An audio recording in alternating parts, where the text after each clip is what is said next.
Tamiya Bismarck Battleship, 1/350th scale kit, 78013 Part 3.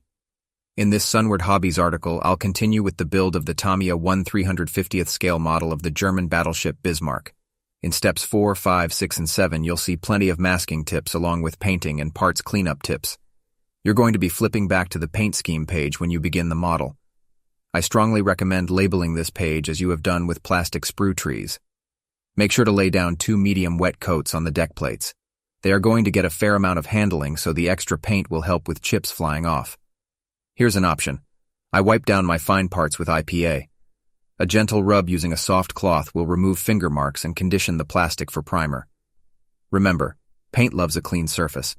It's crucial to prime these parts. The paint adheres much better, plus it's far easier to add other colors. Here I'm setting things up for the mid-deck. A couple of medium coats of the wooden deck tan will give the effect. Since you've primed the area, that the tan color will look great. Please paint or airbrush these components at the same time to maintain a perfect color match. Just after a few hours, you can seal up the deck tan along with some of the gun barrels.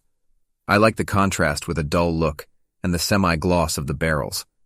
Obviously, it's your choice. Remove the flash before painting.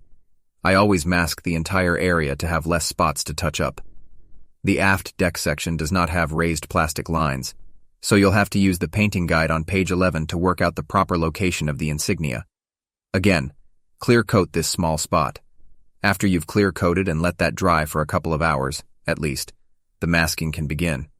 A basic circle cutter can be gauged to surround the plinths for the 38mm guns. You can use the leftover tape to fill in the gaps. Always use a fresh Excel hobby blade when doing rounded points.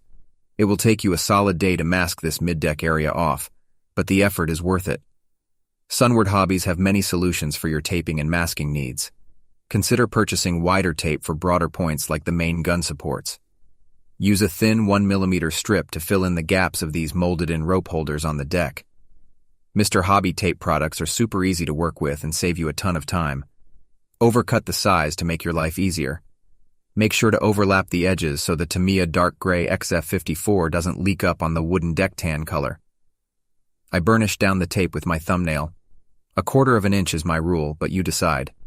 There are many parts to paint in steps 4, 5, 6, and 7. Treat each one with care when painting. Be mindful that everyone needs to be cleaned of flash along with the place they're going to put. Please be cautious when lifting your tape free of the surface, especially at multicolored spots.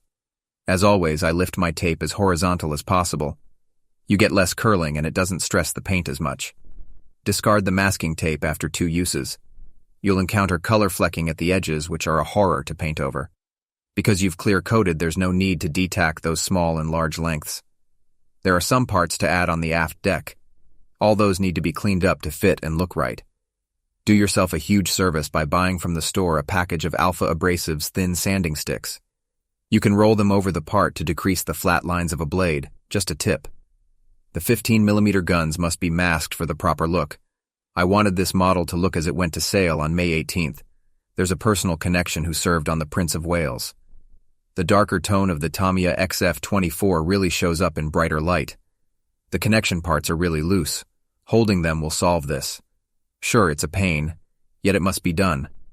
To level the angle of attack, just flip the component over on a level surface and press the parts down after a few minutes of the glue drying. I'm not going to be saccharine. All these points have to be held in place for no less than 5 minutes. You can't avoid it because of the age of the mold. Clean the parts of flash and press them in prior to adding a touch of glue. You may wish to, as I've mentioned before, test fit the deck components. There's plenty of painting and parts to go on still. That is going to impact where you place your masking tape of the scheme you desire. Bath some insignia white off white for the hull camo. Pure white is too stark. Remember to slightly overspray the area. After all, it will be covered with gray and black. Be mindful to test fit these deck parts. I labeled them for ease of identity. You can bend them on the sprue to test for a decent fit.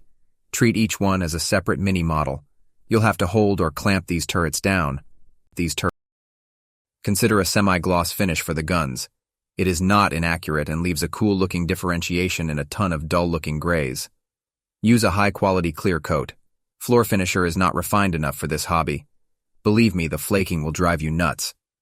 Models were not meant for the feet level. AK Interactive make a nice semi-gloss that goes a long way, and Sunward Hobbies have it. In other words, buy the right tools for the job. Sometimes your high-quality sanders will not fit. You get to choose if these small places need to be culled of the molding flash. There are places, though, which need to be curved off in order to fit. The edge of a new num11 blade will suffice. Just the connection points being cleaned up will do. Part 7 is a basic add the parts, and really boring to write anything meaningful about. I do want to give a shout out to the Sunward Hobbies staff for carefully packaging my last order. These sections will be next to go on. My hope was for you to see the different color tones. If you have any questions about the products or methods used in this article, please feel free to ask the staff when you pick up or place your next order from Sunward Hobbies. H.G. Barnes is a former voiceover artist and retired sales and marketing professional. He's the author of 2 large-volume science fiction adventure romance novels with many more in the works. For well over 40 years, he's been building scale model replicas and now does commission work for clients in Canada and the USA, plus completes projects for companies in Asia and Europe. Currently, HG is involved as an associate editor with Kitmaker Network's online magazine channels. Previous post, Part 2.